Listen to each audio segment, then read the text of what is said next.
I'm going to ask you something, and be honest with yourself. If someone told you that you weren't allowed to dig on your own property, wouldn't you want to know why? Because that's exactly where this story begins. It started when I applied for permission to do something simple. Nothing extreme, nothing disruptive. I wanted to dig a small section of my backyard to install landscaping and drainage, work I'd already paid for, planned out, and scheduled. The HOA response came back fast. Too fast. Denied. No explanation, no alternate solution, just one line that made my stomach drop. You are strictly prohibited from digging in that area. That was it. No bylaw cited, no safety concern explained, just a flat-out no. And that's when my instincts kicked in. Because HOAs love rules, but they love quoting rules even more.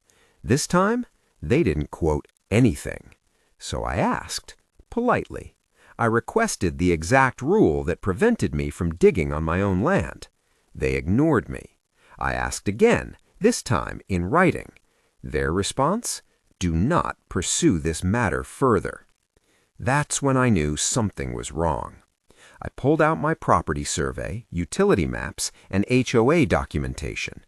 According to everything I had, there was nothing under my yard. No easements, no restrictions, no protected zones. And yet, they were desperate to stop me. That's when an older neighbor casually mentioned something that changed everything. He leaned over the fence and said, "You know they buried something back there years ago, right?"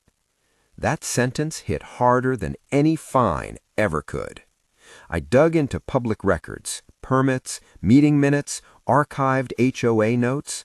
Most of it was boring, until I found a reference to a temporary containment solution approved years before I bought the property. Temporary. That word matters. The HOA hadn't just been enforcing rules, they'd been hiding something. So I did exactly what they told me not to do. I hired a professional surveyor and excavation crew, fully licensed, fully permitted, and fully documented. I notified the city, I notified the county, and then I informed the HOA formally that I was proceeding. They panicked. Threatening letters, emergency meetings, sudden claims about safety and liability. Too late. When the digging started, it took less than an hour. Metal hit metal.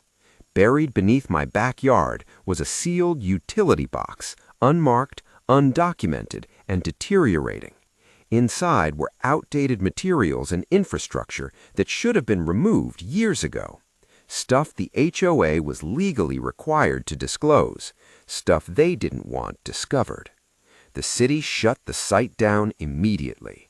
Inspectors arrived, environmental officials showed up, lawyers started calling. Turns out that temporary containment solution had been forgotten, except for the HOA board members who inherited the problem and chose silence instead of accountability. They didn't forbid me from digging to protect the community.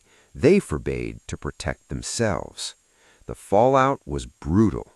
Fines, resignations, mandatory remediation paid for by the HOA, not me. And the best part? They had no authority to stop me in the first place. My property, my rights, their secret, exposed. So, if an HOA ever tells you you can't do something on your own land and can't explain why, pay attention, because sometimes the rules aren't there to protect you. They're there to bury the truth.